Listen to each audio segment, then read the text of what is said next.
This is Notes on Quotes. I'm Stephen Harrison, and the premise of this series is I'm simply talking to really interesting people about a quotation that's meaningful to them. People like my guest today, Pete Adeney, who's better known on the internet as Mr. Money Mustache. Mr. Money Mustache is a blog that receives millions of page views each year. He has this loyal following of fans who call themselves Mustachians. And what Pete writes about is the movement known as FIRE, Financial Independence, Retire Early. And that's something that Pete did early in life. He was able to retire at the ripe old age of 30, and he moved with his family to Longmont, Colorado. He had just a normal engineering job and was able to retire from that middle-class job, and he was able to do that at age 30, which is pretty remarkable. And Pete has been profiled by a number of publications for his Mr. Money Mustache blog. He's been profiled by Vox and the Chicago Tribune and the New Yorker magazine. And the New Yorker magazine profile is my favorite. They wrote about him. They said his philosophy comes down to, quote, financial freedom through badassity. I love that quote, financial freedom through badassity. But what's really interesting, I think, about this episode is the quotation that Pete Adeney picked. He picked this quote by the American author Thoreau, but the quote led to this discussion that's a lot more. We talked about a lot more things than just financial independence and financial tips. We talked about kind of like just an overall philosophical mindset that Pete Adeney has about living with less, consuming less, and being less attached to material possessions. Hey, before we get started, please subscribe to the Notes on Quotes podcast, and please leave us a review. You can follow the show's Instagram at Notes on Quotes, and you can follow me, Stephen Harrison, on Twitter and other social media channels. If you're interested, you can read some of my writing in the New York Times, the Washington Post, and Slate. And don't forget, you can read the print versions of all of these interviews at notesonquotes.com. And with that, enjoy the show.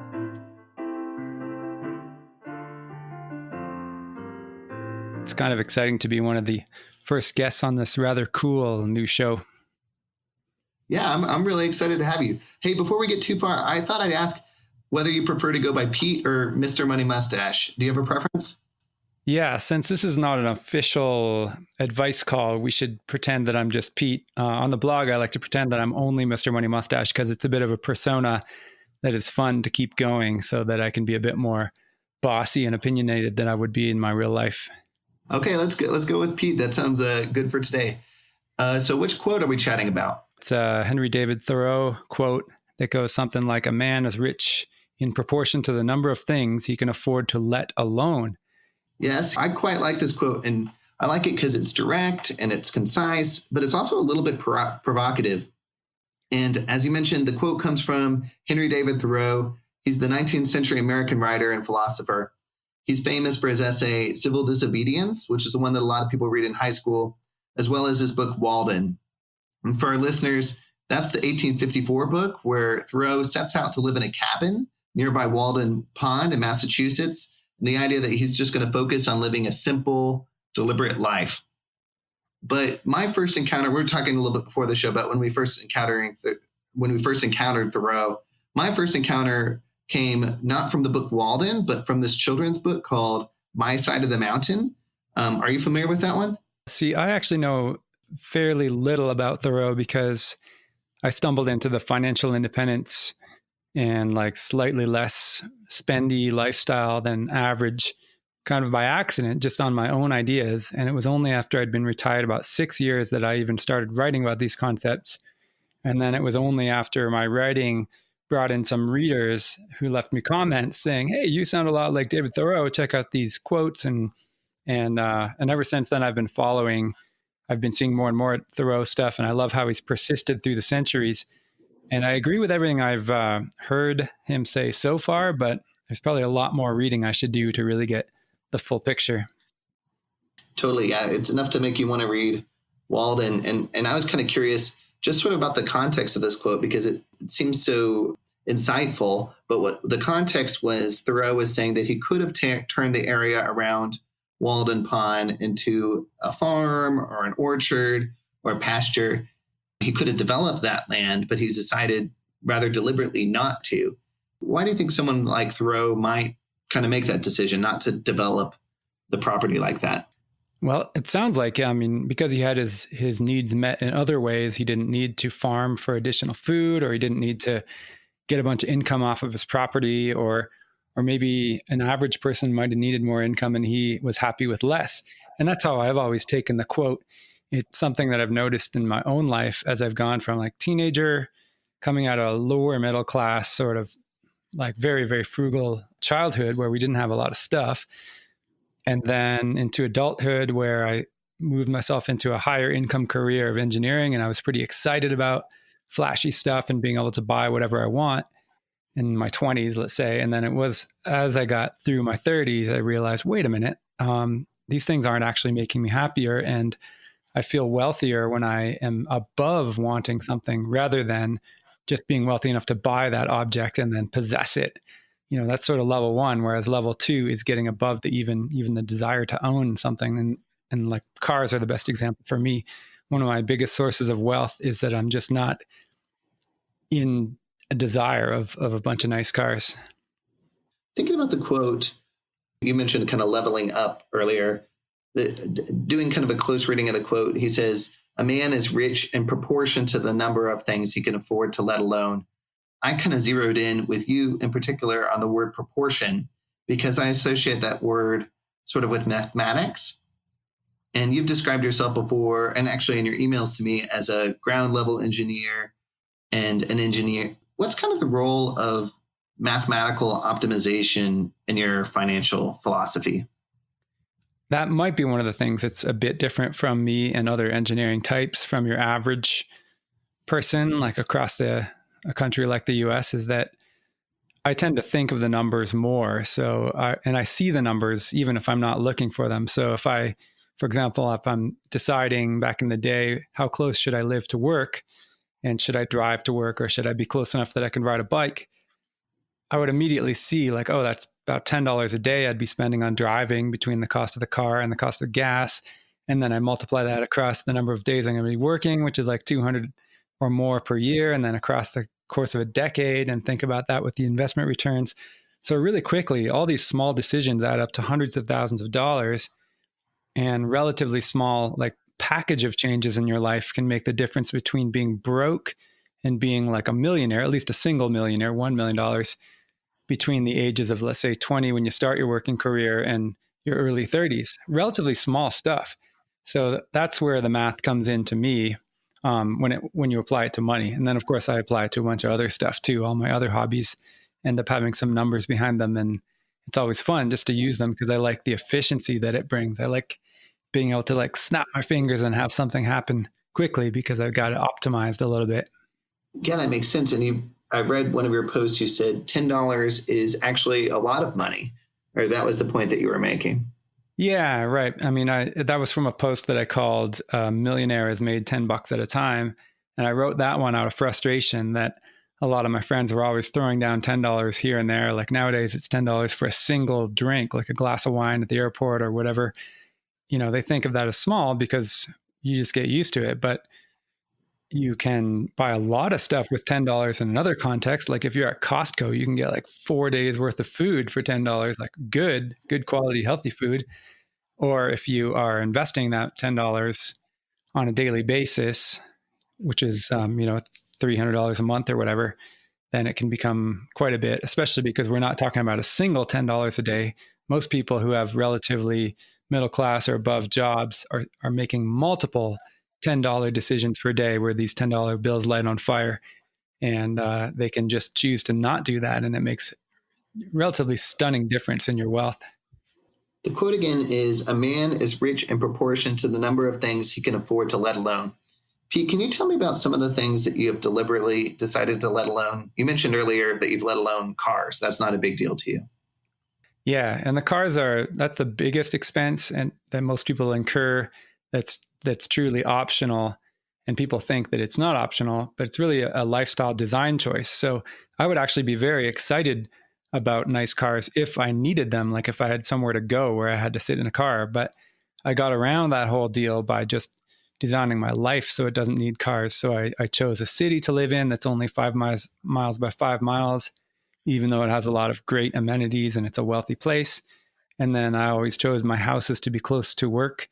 Even here, many years, like almost 15 years into retirement, my latest little hobby business as a co-working space that I started downtown, but I chose it in a part of the town that's within a walking distance of my house. And then whenever I've switched houses, I've always made sure it's still in walking distance of the co-working space or a short bike ride. So that's the trick that allowed me to not need the car.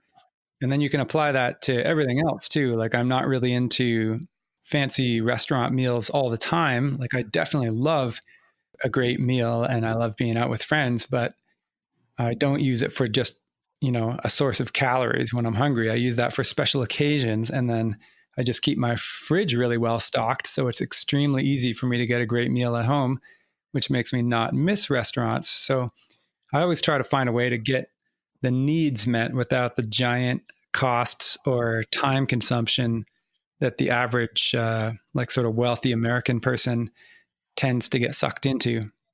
Yeah. And other things, a couple other examples might just include like second homes or cottages. A lot of people, as they get higher in the wealth or income level, they just naturally turn to like, well, where can we get a cottage now? Or what kind of more expensive vacations can we go on? And you really don't have to make those upgrades. They don't actually make you any happier if you're able to meet the needs in other ways. Yeah, you mentioned some financial decisions, not having a car, not getting that cottage or second home. But I was reading also that there's certain decisions that you make that you leave things alone just sort of by nature of your philosophy. Like, for example, you said that you don't pay that much attention to political debates or sort of the day-to-day polling in politics. Yeah, that's very much true. And that's as I realized that my brain has limited capacity, especially as a blogger, like with this website, it's got millions of people passing through and a certain percentage of them are sending me emails and commenting on the articles. And a lot of this are really interesting things. Like it's not just people sending you junk. It's like people who run companies asking for advice, or it's people like this situation here, like inviting you to be on a podcast or an interview or something. And it's just a lot. And then I realized, well, I can pay attention to that stuff, which is quite valuable to me, or I can read the news or watch the news or anything else. And also I like to take some time off so my brain can basically do nothing and just walk in the woods or read a fiction novel. And you have to shut off some information sources in order to avoid going crazy in this world of like plentiful free information. And the news is a great thing to chop first because it's just completely noise. Like the analysis is very shallow. It's very sensationalistic. It's always like, what did Trump say today? What other dumb thing did he say today? Like, it just doesn't matter.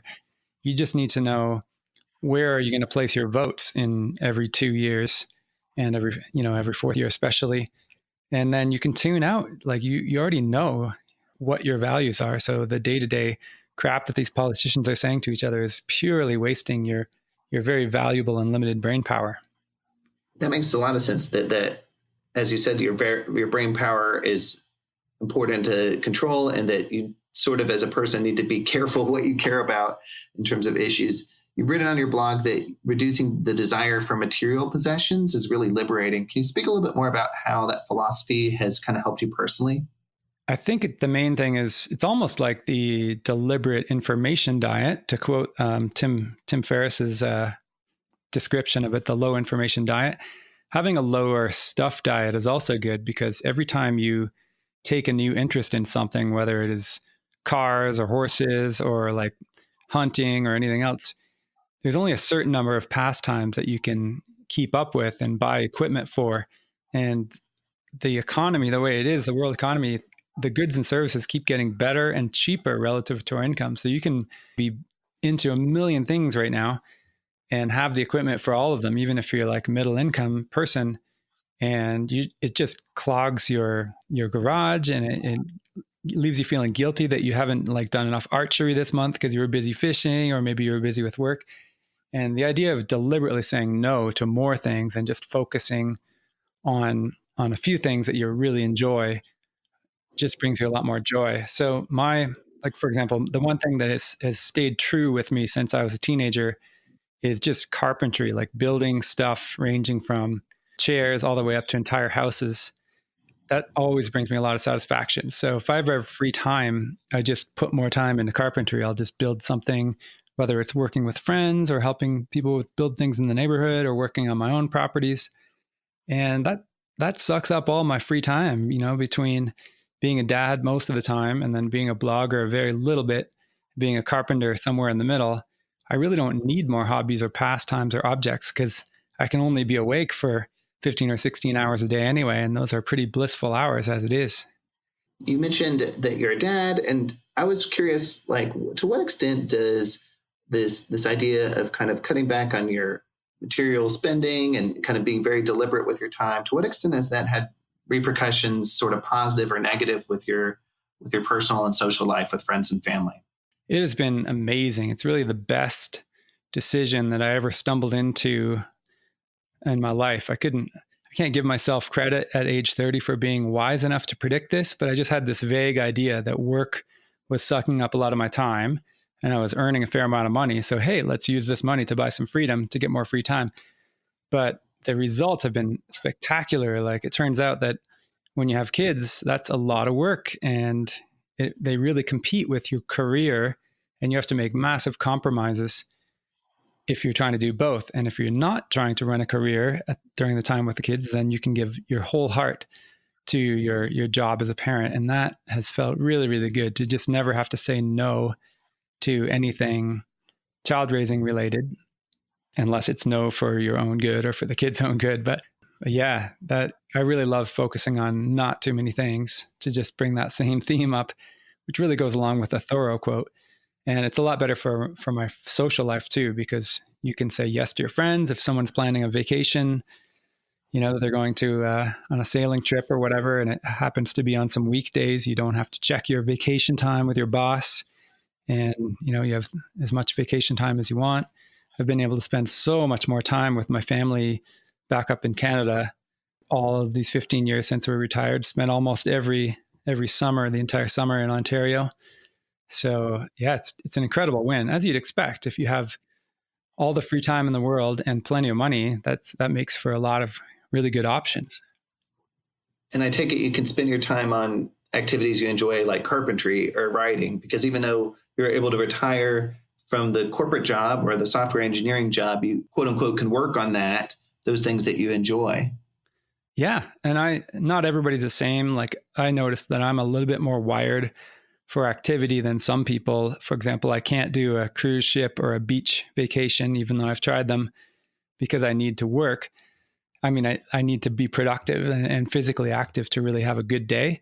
And that's fine, because you can customize your retirement to however you like. But for me, I like to work about 4 hours a day in something physical that's using like legs and arms and brain and indoors and outdoors all at the same time, back and forth. Whereas other people might be content to sit on a beach for an entire day and then maybe read a book and then maybe play some golf. There's pretty big differences in our wiring as people. But at the same time, I always try to nudge people at least a little bit towards the active and productive thing, because I think there's benefits to all of us from staying that way. There's a big debate going on social media right now about whether millennials are spending too much money on small items like coffee or, for example, avocado toast. And one side of the debate says cut back on those expenses because they're all non-essentials, whereas the other side says, no, life is too short. Just go ahead and have that avocado toast.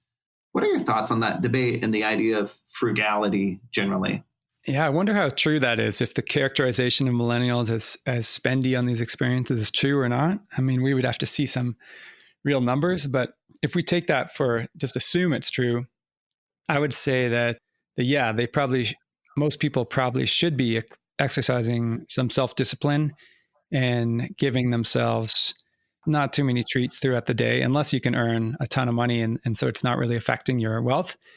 But the specs that I do know, the statistics that I do know are that most people have a pretty bad financial picture and they have debt. And, when people buy a car, about 90% of them are bought with loans, which means the person didn't even have like $20,000 to their name. And yet they've spent more than $20,000 just on coffees and restaurants and stuff, probably in the last 2 years or, some number of years. So yeah, I think really until you're pretty wealthy, you should be keeping these daily treats to a minimum. I mean, it's very easy to make an awesome cup of coffee and throw it in your thermos. And yes, you should bring your lunch to work, and maybe you can go out with your coworkers on Friday, but not every day. And then even bigger things that are not so much of a treat, like choosing to live close to work, that's more pleasant and it saves you the need for having a car. So that's an example where you don't even have to give anything up.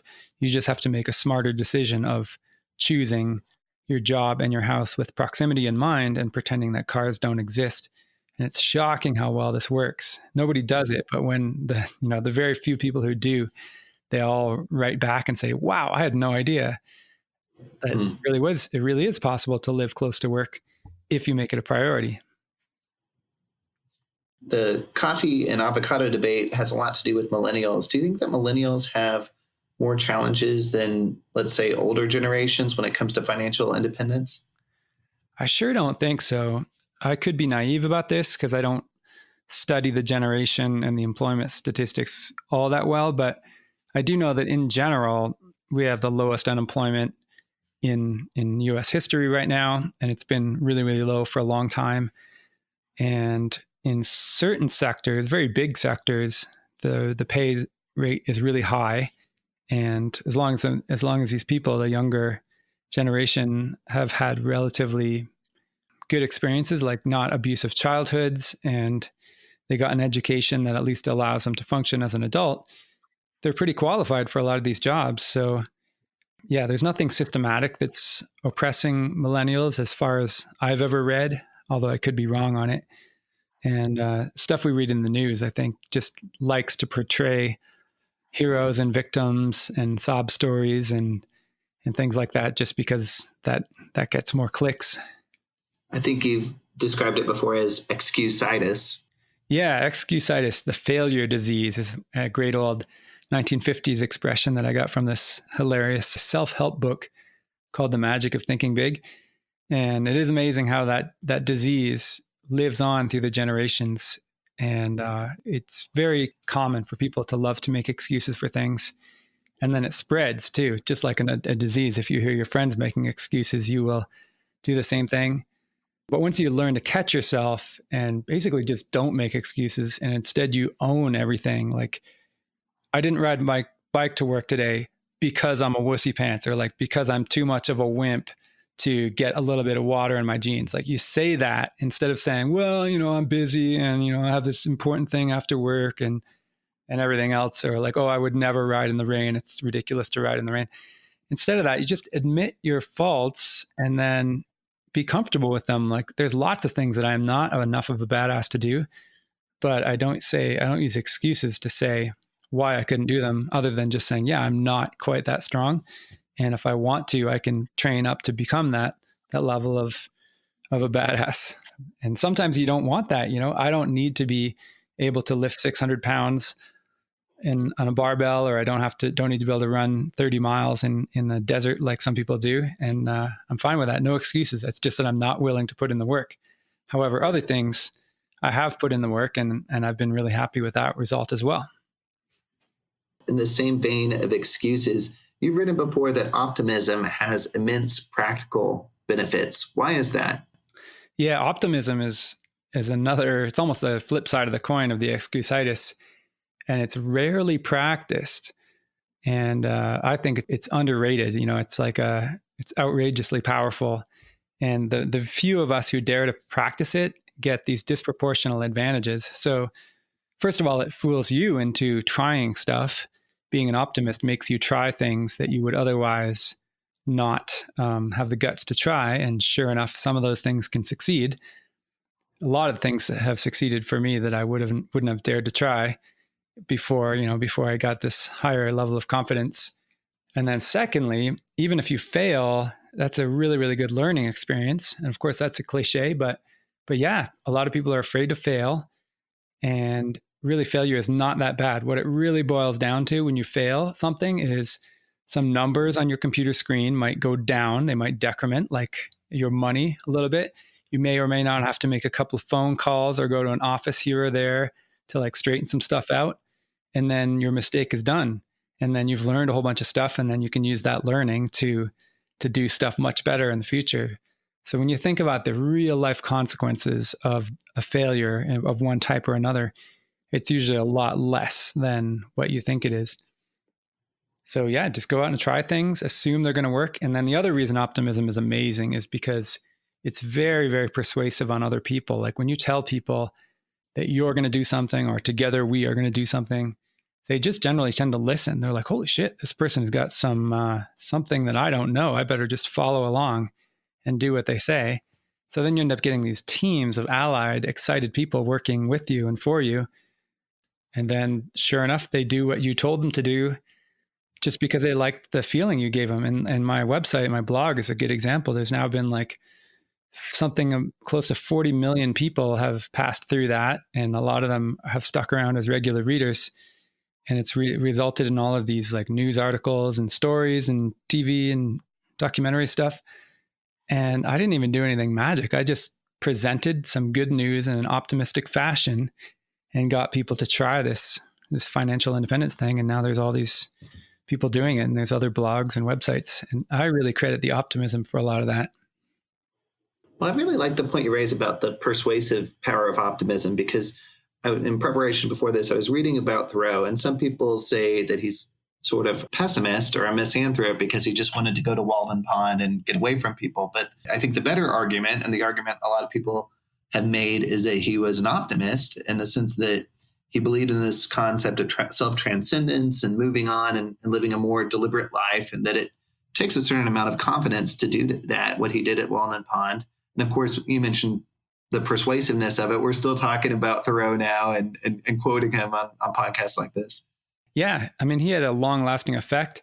I don't know how he was as an interpersonal, like how fun he was to have at a party or whatever, but that's almost a different axis. There's your real life friends, and then there's your long-term impact on society. And his was pretty high, I guess. And that really depends on your personality type. I'm not sure. Of course, I never knew him, so I don't know how happy he was. He definitely sounded happy during some of those writings. So yeah, for me, optimism makes me happy, and I like being with people, and I like having happy people around me. So it's a great tool for that as well. So if anyone likes those things, it's another good reason to adopt that as your general outlook. Thoreau was also obviously an American author, and my sense is that he was to some extent challenging this American idea of consumption and wastefulness. But you grew up in a small town in Canada before moving to the United States at age 24. Do you think that Americans struggle a little bit more with financial independence or perhaps excessive spending than people from other countries?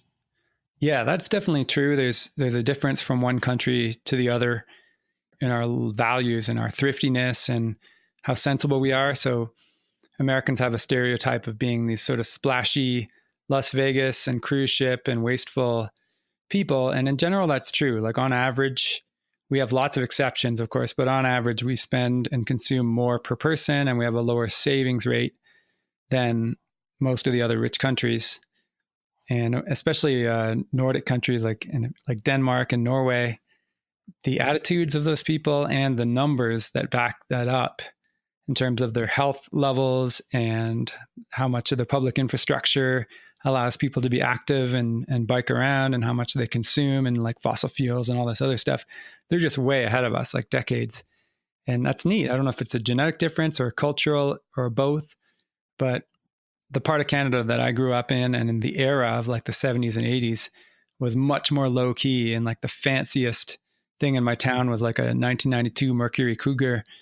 So there wasn't a lot of wealth to set the example. And as a result, I didn't pick up these ideals of flashy spending. And then when I came to the US and started making a lot of money, I kept my childhood ideals, and I was really, really excited by anything I bought. Like I remember bought myself like $1,000 mountain bike in 2004. And I was like, wow, this is incredible. Like I'd never had such a fancy bike with full suspension and everything.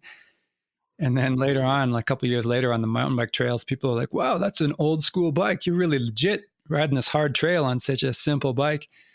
And I just couldn't even understand, because they all had like these $10,000 carbon fiber mountain bikes. And yeah, you can just scale anything to infinity, but keeping it at least somewhat grounded to earth is the key to having a surplus of money and time available. Right. And I think it connects to your blogging, I read one of your pieces that said, imagine that you're getting paid $0 for this, and you are paying $0 for consumption or whatever it is, that encapsulates the idea you're talking about of the money not really being the issue at that point.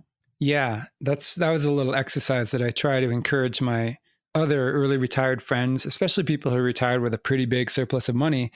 We tend to keep our habits the same as when we were younger because we formed them back then. So people will get like really mad if they get a bad deal on groceries, something's not on sale, or if an offer from their old employer comes back into their inbox to do some unpleasant work in exchange for a really high rate of pay, they're like, well, I got to do this. That's just crazy amount of money.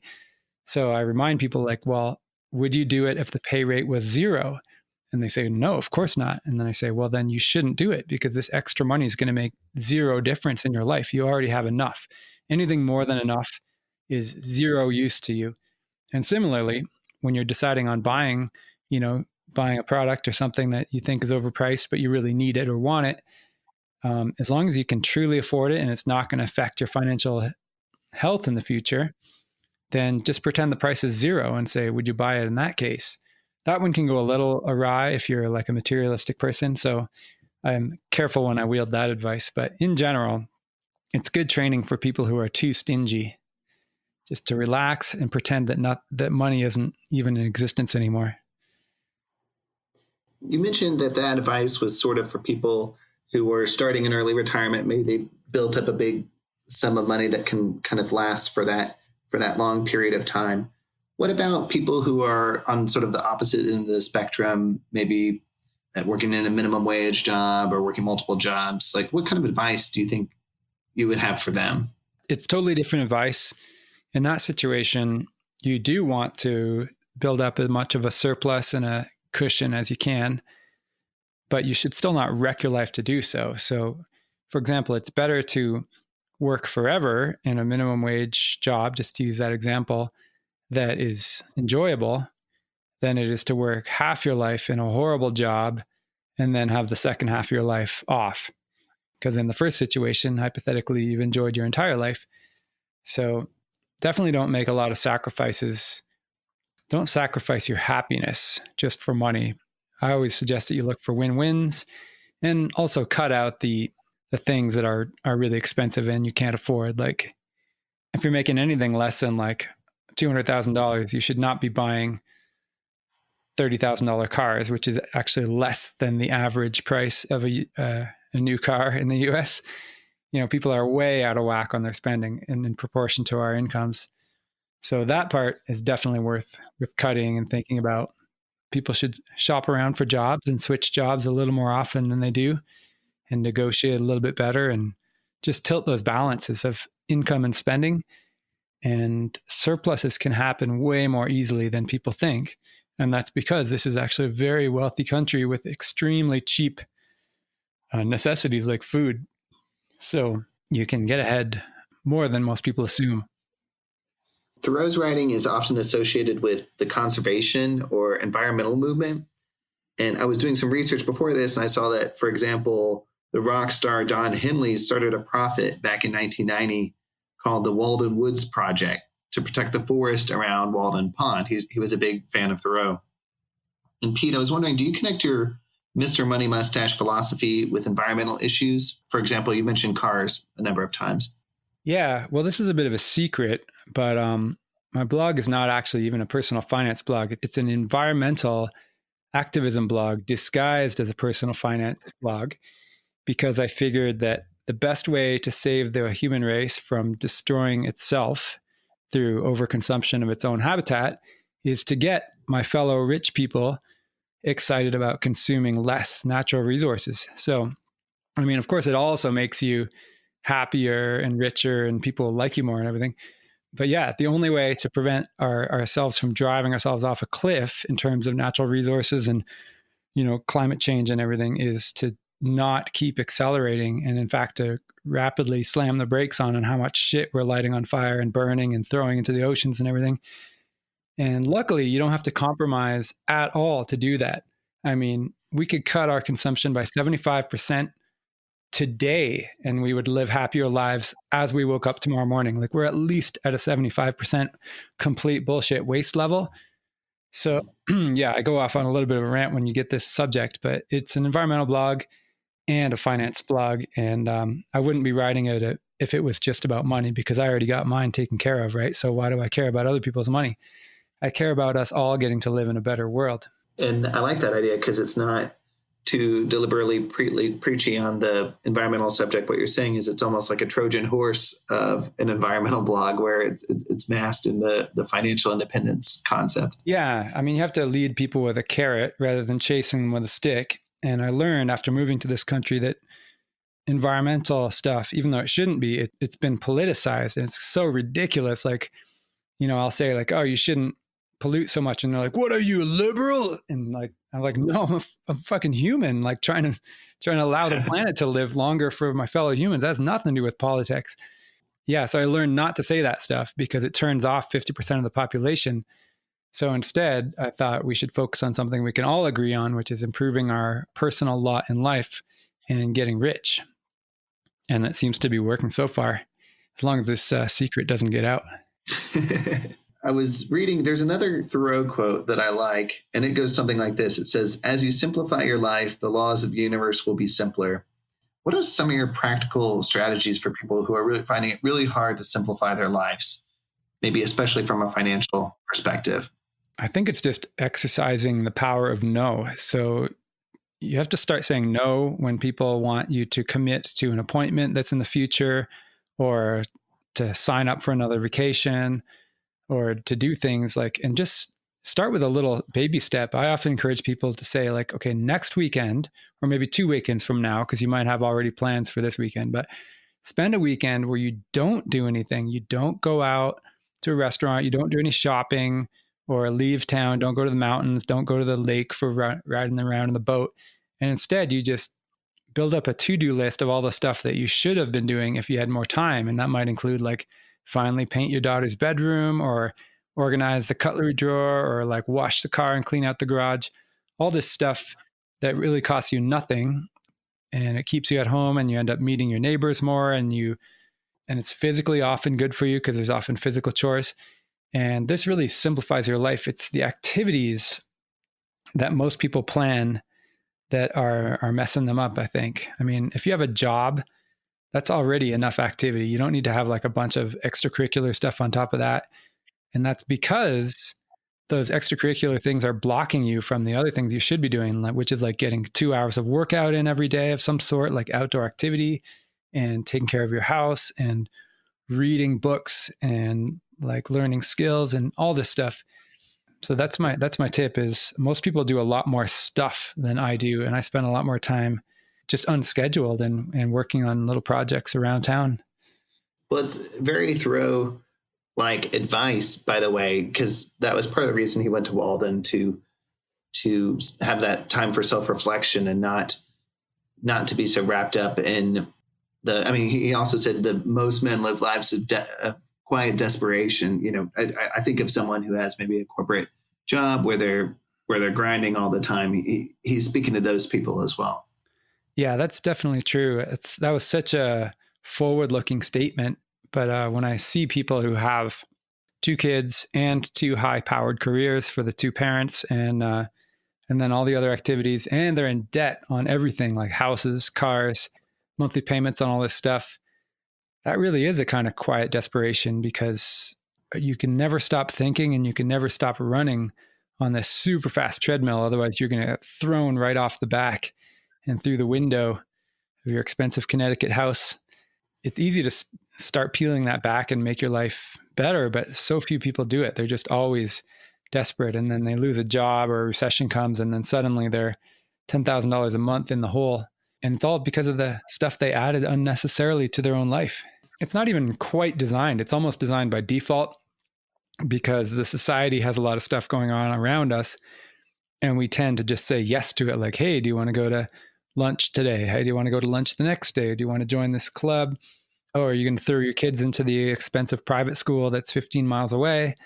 And people just tend to say yes to everything. And it's almost an anti-design, because if you design your life, you would say, well, I want 3 hours of free time per day to do these really good self-enriching experiences. And I want to spend 0 hours a day commuting back and forth on the same piece of pavement. That's what I call a design.